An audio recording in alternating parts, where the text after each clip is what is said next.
Tout a commencé par un long, long voyage en bateau.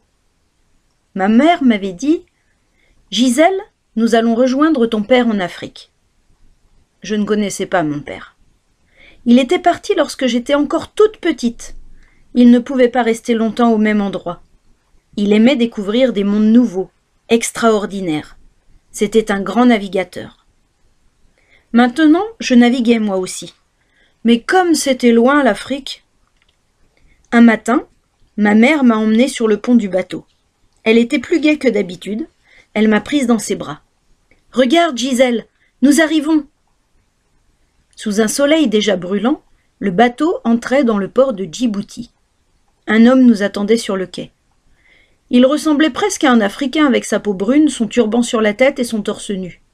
Ma mère m'a poussée vers lui. « Embrasse ton père, voyons, Gisèle !» Je n'ai pas osé lui parler. Il avait l'air sévère, il me faisait un peu peur.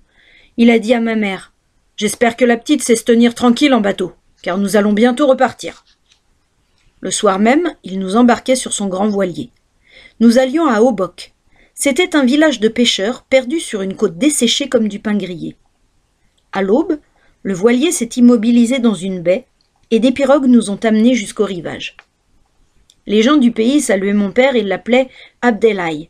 C'était son nom en arabe. « Salam alaykoum, Abdelhaï !»« Alaykoum salam !» répondait mon père. J'étais émerveillée par les crabes et les bernards l'ermite qui couraient dans le sable. J'ai demandé à ma mère « Dis, c'est là que nous allons vivre ?» Elle m'a montré une grande maison blanche avec une terrasse tout au bord de l'eau. « C'est là, Gisèle !» Les marins ont débarqué nos affaires, des meubles, des tapis, des malles, et nous nous sommes installés. Le soir, j'ai commencé à m'inquiéter. J'avais l'habitude de dormir avec ma mère. Maintenant, ce n'était plus possible. J'ai entendu mon père lui dire « Tu élèves ta fille dans du coton. Je vais l'endurcir, moi. Elle couchera par terre dans le salon. » C'est ainsi que je me suis endormie, recroquevillée sur un tapis. Le lendemain, je me suis vite habillée. J'ai mis un pagne, c'est tout. Puis j'ai couru vers la plage où toute une bande d'enfants m'attendait. Le plus grand avait le crâne rasé et tout brillant de beurre fondu. Il s'appelait Mohamed.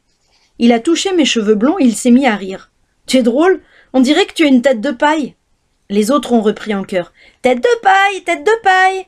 Et Mohamed m'a prise par la main. « Viens jouer, tête de paille !» J'étais heureuse, je n'avais pas mis longtemps à me faire des amis. Je courais les rejoindre chaque fois que je pouvais m'échapper de la maison. Ils m'apprenaient tous leurs jeux. Les ananis, par exemple. C'était une sorte de jeu de loi. Les cases étaient des trous dans le sable, des coquillages nous servaient de dés, et comme pions, nous prenions de belles crottes de chameau bien sèches. J'étais fière quand je gagnais. La petite Moumina m'embrassait. C'était ma meilleure amie, la plus jeune de la bande. Son nez minuscule était orné d'une épine que Kadiga, la sorcière du village, lui avait enfoncée dans une narine. Un jour, j'ai demandé à Moumina « Elle t'a fait mal, Kadiga? Tu as beaucoup pleuré ?» Elle m'a répondu « Non, j'ai seulement eu peur. Mais tu sais, normalement, on garde l'épine jusqu'à ce que ce soit cicatrisé. Ensuite, on met un clou d'or ou d'argent à la place. Mais mes parents sont trop pauvres et j'ai toujours mon épine. » Moumina avait l'air triste. J'ai voulu la consoler et je l'ai emmenée chez moi pour lui montrer ma poupée. Elle a éclaté de rire en la voyant. « Elle a des cheveux comme les tiens, on dirait de la ficelle !» Puis, en soulevant la robe et le jupon, Moumina a découvert une culotte de dentelle. « Qu'est-ce que c'est que ça? C'est bête!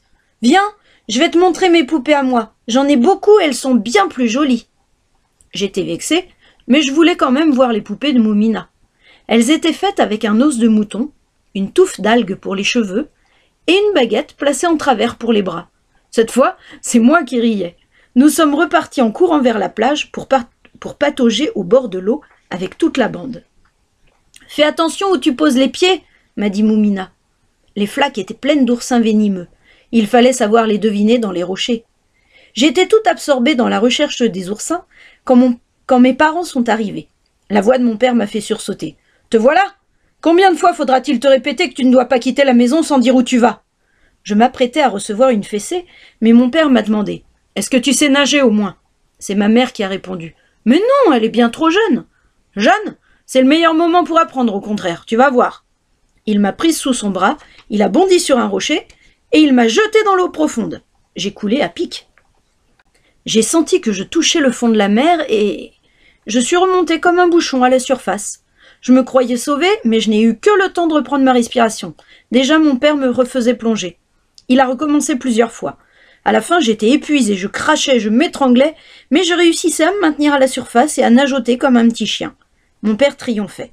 « Eh bien voilà, tu n'auras plus peur de l'eau maintenant.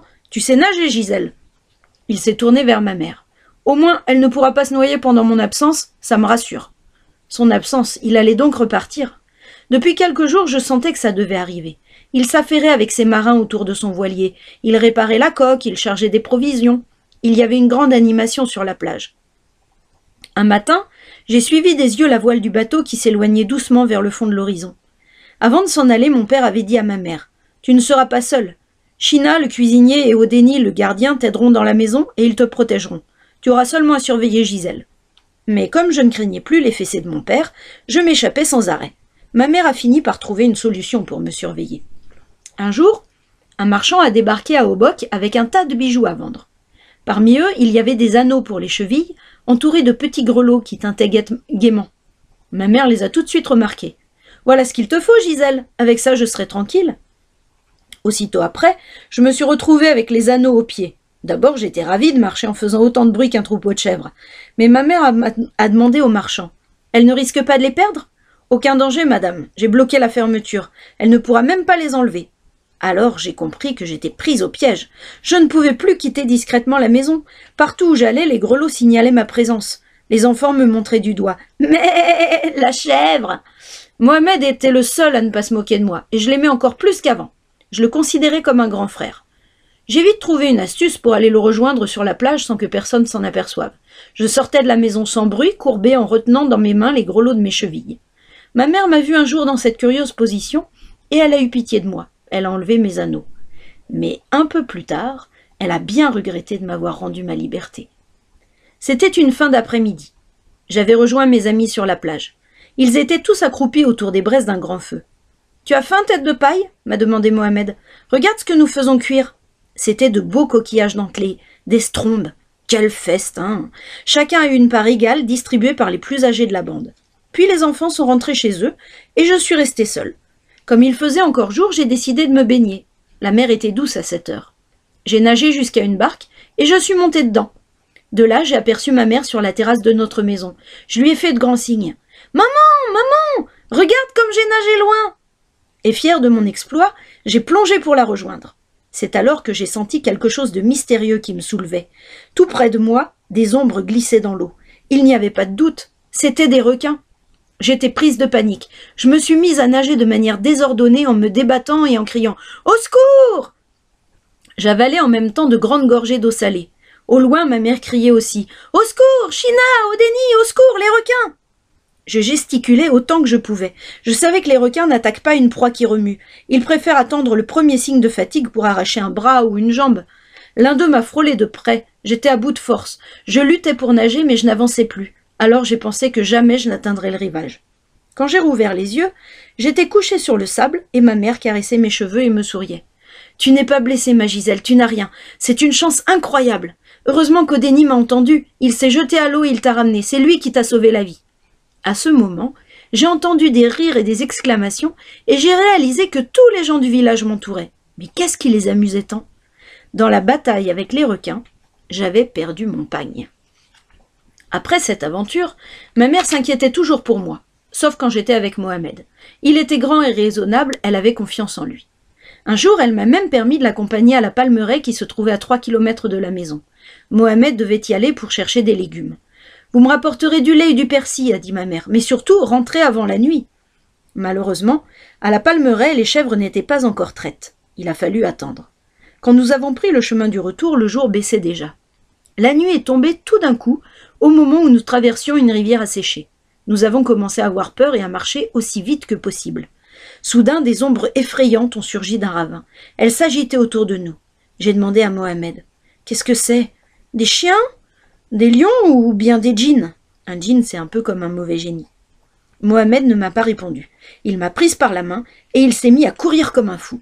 Nous foncions dans le noir en butant contre les pierres, en nous écorchant aux broussailles. Les bêtes étaient toujours autour de nous. Au bout d'un moment, Mohamed s'est arrêté. Il a repris son souffle et il s'est écrié d'une voix ferme. « Nous ne devons pas craindre les djinns, ni les bêtes féroces. Wallahi !»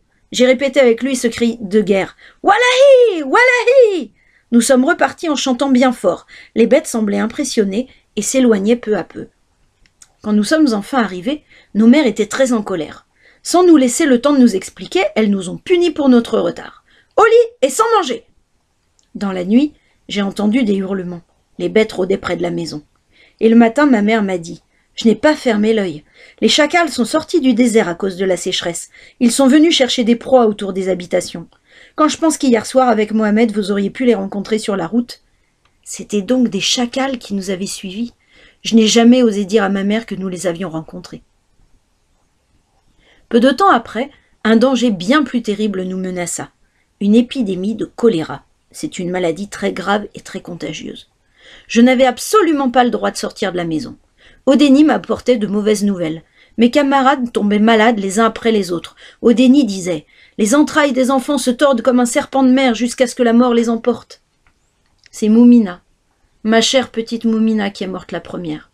De la maison, j'entendais les prières de ceux qui l'accompagnaient au cimetière. Moi qui ne pleurais jamais, j'ai sangloté toute une journée, rien ne pouvait me consoler. Et voilà qu'à mon tour, malgré mon isolement, j'ai attrapé la terrible maladie.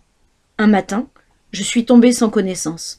Ma mère a couru chercher un matelot qui était un ami de mon père. « Odoa, je t'en supplie, il faut que tu nous emmènes tout de suite à Djibouti. »« Mais madame, c'est la tempête, la mer est déchaînée. »« Tant pis, Odoa, il faut que ma fille aille à l'hôpital. Il le faut, c'est ma seule chance de la sauver. » On m'a enveloppée dans un drap et Odoa m'a hissée sur son bateau. Il m'a attachée solidement sur le pont avant pour que je ne sois pas emportée par les énormes vagues.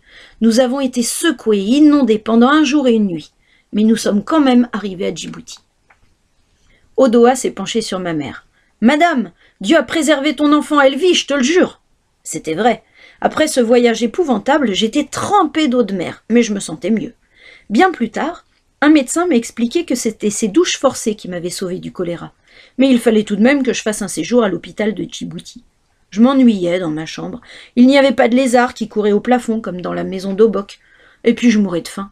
Personne ne voulait me donner à manger. Ma mère, l'infirmière, le docteur étaient catégoriques. « Non, tu ne dois pas manger avant d'être complètement guéri. Tu dois boire de l'eau et c'est tout. » Je n'en pouvais plus. Un jour, China, notre cuisinier, est venu me rendre visite. Il était coiffé de son plus beau turban. Il m'a dit doucement « Ma pauvre Gisèle, tu as encore maigri. Tu étais comme un poisson sec et maintenant il ne te reste plus que les arêtes. Oh, China, si tu savais, ils ne veulent pas me donner à manger. » Ça m'étonne pas, ma petite. Je connais les docteurs. Ils sont aussi entêtés que notre sorcière Kadiga. Mais ne t'en fais pas, j'ai pensé à toi. Il a soulevé le haut de son turban et il en a tiré une cuisse de poulet. Elle était sèche et racornie, mais je n'en avais jamais mangé d'aussi bonne. Je l'ai dévorée. J'ai même commencé à ronger l'os quand brusquement, China me l'a arraché de la bouche et l'a jeté sous le lit. Ma mère entrait dans la pièce. Elle venait m'annoncer une bonne nouvelle. Le docteur dit que tu vas beaucoup mieux. Demain, tu pourras boire un bol de bouillon de légumes. Mais le lendemain, il y a eu un grand scandale. En faisant le ménage, on a découvert sous mon lit l'os de poulet. Ma mère s'est mise à crier « Petite folle, pourquoi tu mangeais? Tu allais guérir, Dieu sait maintenant ce que tu vas devenir !» L'infirmière et le docteur sont arrivés en courant. « D'où venait cette cuisse de poulet ?» D'une toute petite voix, j'ai avoué. « China me l'a apporté hier. »« Hier? Tu as donc mangé ça hier ?» Tout le monde a semblé soulagé. « Dieu soit loué. Si ça ne lui a rien fait depuis hier, c'est qu'elle est sauvée. » Quelque temps après, nous sommes retournés à Obok. L'épidémie de choléra était passée. La vie reprenait son cours. Pourtant, ma mère était triste. Noël approchait et mon père n'était toujours pas revenu. Elle passait ses journées sur la terrasse à observer la mer avec des jumelles. Un jour, enfin, elle m'a appelée. « Gisèle, regarde, tu vois ce point blanc là-bas? C'est le voilier de ton père, il revient. » Nous avons couru sur la plage. Mon père n'avait pas oublié Noël. Son bateau était chargé de cadeaux qu'il rapportait des Indes. Il y avait des tissus, des tapis, des bijoux, des paniers de fruits. Mon père a aussi déballé un petit pupitre de bois finement sculpté. « C'est pour toi, Gisèle. Avec ce pupitre, tu pourras t'installer n'importe où pour apprendre à lire et à écrire. »